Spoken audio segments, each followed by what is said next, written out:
tous les Sénégalais de tous bords pour ñu ñëw jàppale ko ci projet parce que le Sénégal a besoin de toutes les forces de toutes les expertises te expertise fu nekk la war a mën a am mais ça ne veut pas dire que dañuy jël justice bi di ko xëbal ay nit déedéet ku def dara ñu yoon teg si loxo bu ñu la condamné ñu xam ne loolu la ku deful dara nag amoo waroo tiit loolu mooy justice mooy balance bi boo nekkee ci réew mi sa xel dal nga mën a wax loolu la neex ci nga teg ko ci yoon nag loolu mooy principe bi te loolu la ñuy doxal te loolu la ñuy wéy donc on tend la main à toutes les forces vives du Sénégal ñu nga xam ne gëm nañu projet bi te bu ñu gëmee projet bi nañ ñu rangé wu dans les rangs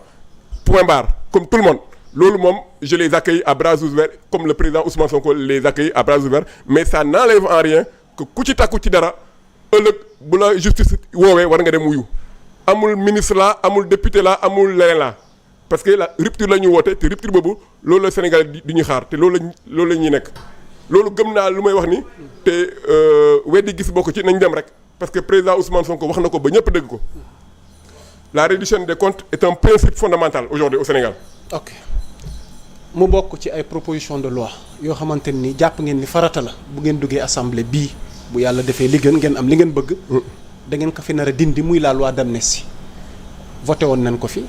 actualité woowaat na ko Ousmane Sonko ci ay discours am ci caravane yi. muy kan moo ko voté. non maanaam majorité gi ko voté woon ci hémicycle gi jàll. parce que da nga ma ne voté woon ngeen ko. abstention ngeen defoon. non maanaam voté woon nañ ko fi parce que tey. contre même. les députés du PASTEF. waaw dama lay introduire rek bu ko defee nga leeralal ma. position gi ngeen ci amee. ak it wax gi ngeen wax ni ci kàddu seen njiit liste tête de liste Ousmane Sonko ne bu ngeen duggee assemblée da ngeen ko fi nar a dindi te xam nga lu loi amnistie làmbool ak conséquences yi mu nar a ju bu fekkee da ngeen nar a abroger loi bi donc moo teewlu la rek nga indil ma ci ay leer mbirum loi boobu ak it wax gi ngeen wax ne bu ngeen duggee assemblée di ngeen ko dindi waaye ndax sóor ngeen conséquences yi ci nar a addu nga décortiquer ma ko point par point ndax mu leer ci bopp sénégalais. xam nga maa ngi lay sant parce que sama lu may waxaat ni waxaat la comme on dit en français la répétition est pédagogique loi bi bu ñu koy waajal sax bu kenn xamuloon ndax loi bi day am parfois. pouvoir Macky Sall envoyé ay ondes pour ne dañuy créer amnistie pour permettre à ñëpp ñu bokk Sonko teel a couper la rumeur moom bokkam warul justifier benn loi amnistie parce que loi amnistie foo koy dëgg rek mooy lu nga xam ne da ngay effacer ay faits yu nga xam ne day mel ni musuloon am est-ce que mën nañu effacer des nit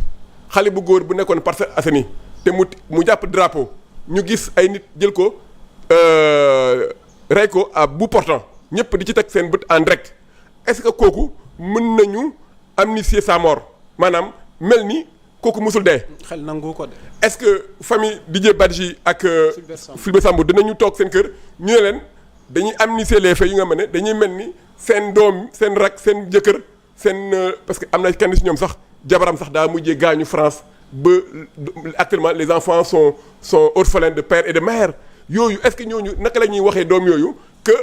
amoon na ay hommes politiques Sénégal yu doon jaamaarloo ba ñooñu dee tey ji ñoom ñoo dëggoo ñu ne dañuy sayal lépp ba kenn du ci wax kenn du xam kan moo def ak kan moo deful xale yu nga mel ne tey dañoo mutilé ñu dagg seen tànk yi ñu am ay ñu nga mel ne seen bët yi dañu ñàkk c'est des mutilés alors qu'on n'est même pas en guerre tel que défini par les conventions nekk ñu guerre ñooñu ñàkk seen bakkan est-ce que Sénégal mérité na loolu donc. les lois d'amnistie fu mu amee rek mooy dans les pays où il y avait une guerre tellement grave ba pour réconcilier le pays dañuy mën a def loi d'amnistie pour ñu jàll ci leneen ci kaw ñu am ce qu'on appelle vérité et réconciliation mais vérité fu mu amul rek dëgg mënu fa dekk ni dëgg moo war a jiitu donc pour que dëgg bi mën a jiitu il faut que loi d'amnistie bi ñu génnee ko te wax nga ko sànq da nga ne waa ñun fu ñu bokkoon gars yi dañoo. voté loi bi wala dañoo abstenir ils se sont même pas abstenus ils ont voté contre et c'est des principes maintenant kan moo amoon intérêt loi bi ñu voté ko mais ñu nga xam ne jàpp naa ne ñoom ñoo def donte xaw ma ci ay preuves parce que bu amee dara en droit il faut que nga xam qui avait intérêt à ce que la loi soit votée pour man ce sont ceux et celles qui l'ont voté à l'Assemblée nationale ak fu ñu far maintenant dañoo jàpp ni que loi boobu pour ñu génne ko dañu war am majorité qualifiée majorité absolue majorité écrasante non pas pour écraser le peuple mais c'est pour sauver le peuple cette majorité écrasante là c'est pour sauver le peuple parce que pour que ñu mën a jël ay lois yu nga xam ne c'est les lois fortes et consensuel les lois qui ont l'adhésion du peuple il faut que ñu am majorité bu nga xam ne dañuy ne plus de 3/5 de députés voté nañu loi bi sans exception pour que ñu am benn engouement populaire parce que loolu la population bëgg parce que la justice est rendue au nom du peuple donc man ak Ousmane Sonko ak Bassirou Diomaye Diakhar Faye moom ils ont été très clairs nee nañu loi d'amnistie bi ñoom bu ñu ñëwee pouvoir et que ñu am assemblée nationale bu doy dañ koy amnistie dañ koy génnee pour ñu mën a juger les faits parce que droit nag on poursuit que les faits après derrière les faits dañuy xool kan moo commettre faits yi kan moo nekk commanditaire et kan mooy exécutant bi bu ñu demee ba xam exécutant bi ñu jàpp ko kooku ñëw wax ne que diw moom ma yónni diw boobu ñu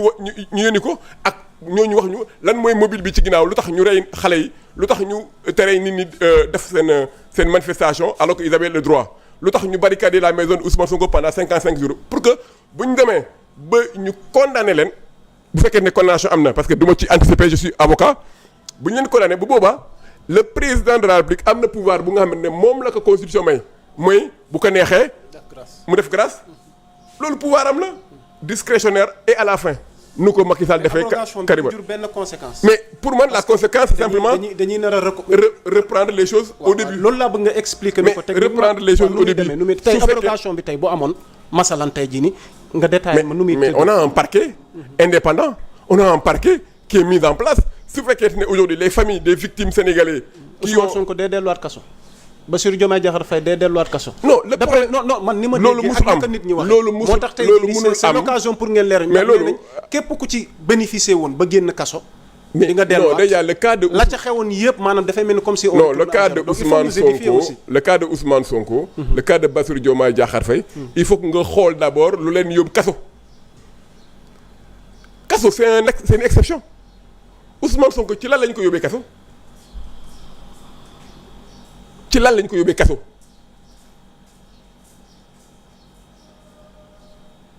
boo demee ba nga tontu loolu. da nga xam ndax. mais vous êtes avocat. oui mais j'étais clair dans mes positions. waaw on avait un complot d'État contre un homme politique pour l'empêcher d'accéder au pouvoir. Ils ont réussi à moitié parce que la personne d'Ousmane Sonko a été empêchée d'être candidat mais à travers son génie et sa générosité tax na ba tey projet bi gàllankoor ko mu yóbbu rakam muy le président Bassirou Diomaye Diakhar Faye mu nekk président mais Ousmane Sonko ci boppam mooy seen objectif principal moom la ñu bëggoon du nekk candidat comme nu ñu teerewoon Khalifa Sall ak Karim Wade nekk candidat loolu moo tax sax ànd Karim Wade ak Macky Sall daf ma xaw a jaaxal donc kooku rien ne justifie que mu amoon sax garde à vue rien ne justifie que mu dem sax instruction rien ne justifie que mu am benn renvoi à une juridiction loolu c'est mon point de vue et c'est fondé sur la scientificité du droit loolu tous les juristes mais imbus de liberté de bonne foi qui savent interpréter les textes savent très bien qu'aujourd'hui l'affaire Adji Sarr n'avait pas de raison d'être parce que la jeune fille qui avait été dans l'affibulation et qui avait intérêt à déporter cette fille-là à l'étranger bu fekkee ne la fille c'est vraiment une victime lu tax ñu yóbbu ko étranger et bul fàtte pour le cas de Ousmane Sonko il y a eu une décision de justice qui a été rendue elle a dit quoi cette décision de justice de manière rocambolesque c'est que viol. Relax il a été acquitté il y a pas de viol et on nous a sorti comme benn genre magicien benn délit désuète inexistante de corruption de la jeunesse qui est un délit qui est un peu le pendant du délit de mineur détournement de mineur. abrogation loi bi mën na. mais c'est une loi mën na rouvrir tey jii nii. mais c'est un délit en matière d'assises. Au Sénégal il y a des chambres on parle de chambres c'est pas des cours d'assises au Sénégal c'est on appelle les chambres. de chambre criminelle mais boo acquitté nit da nga ko war a bàyyi mais lu tax nga génnee benn délit bu nga xam ne jaarul instruction bu nga doon def instruction mais nga génnee ko le jour du jugement et que avocat Sonko yi amuñu sax temps def seen observation loolu xam nga ne loolu c'était un abus de droit de l'ancienne époque bu nekkoon jamono Macky Sall lañ nekkoon kon tey Bougane Gueye tey heure bi son dossier est en instruction il serait même pas jugé duñ doo utiliser flagrant délit dañ doo utiliser instruction pour mun ko maintenir et changement am na de changement am na lool sinon ñu fi nekk yëpp sa yeneen mbokk journalistes yi ñu nga xam ne ñu ngi ci plateau yi et que ñu ngi mbubboo statut journaliste te ñu ngi ŋàññi pouvoir actuel que ñooñu tey ji